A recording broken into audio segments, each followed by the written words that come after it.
గోసామహల్ police grounds లో Hyderabad collectorate Anudeep Durishetti పర్యవేక్షించారు. ముఖ్యమంత్రి రేవంత్ రెడ్డి ఆదేశాల మేరకు గోసామహల్ పోలీస్ గ్రౌండ్స్ లో ఆయన పర్యవేక్షించారు.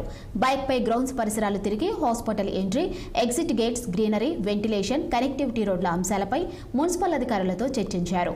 32 ఎకరాల స్థలాన్ని హాస్పిటల్ నిర్మాణానికి కేటాయించారని కలెక్టర్ తెలిపారు.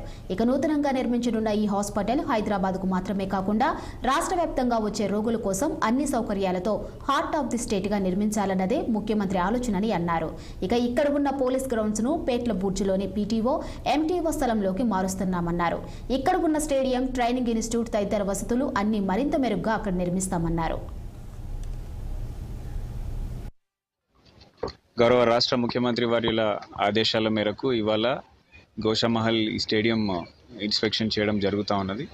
ఇక్కడ మనకి ఆల్రెడీ మీకు తెలిసిందే ఉస్మానియా జనరల్ ఆసుపత్రి ఏదైతే ఉందో అక్కడ నుంచి ఇక్కడ ఉన్న 32 ఏకర్ క్యాంపస్కి షిఫ్ట్ చేయడం అని చెప్పి ప్రభుత్వం డిసైడ్ చేయడం జరిగింది. దానికి అనుగుణంగా ఇక్కడ ఏమేమి ఫెసిలిటీస్ ఉన్నాయి, ఎక్కడెక్కడ ఎంట్రీ పాయింట్స్, అప్రోచ్ రోడ్డు ఏ విధంగా ఉందన్నది అనేది చూడడానికి ఇవాళ చూస్తూ ఉన్నాము. ముఖ్యమంత్రి గారి ఆలోచన ఏంటంటే ఇక్కడ ఒక state of the art hospital రావాలా.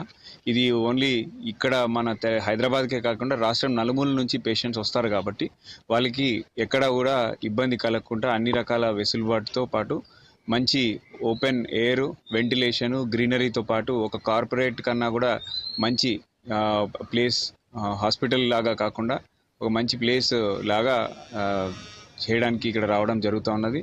దానికి అనుగుణంగానే ఇక్కడ ఒక ఆర్కిటెక్ట్ని కూడా ప్రభుత్వం నియమించి దానికి అనుగుణంగా ఇక్కడ కాంటోర్ సర్వే కూడా చేస్తాము. జగిత్యాల జిల్లా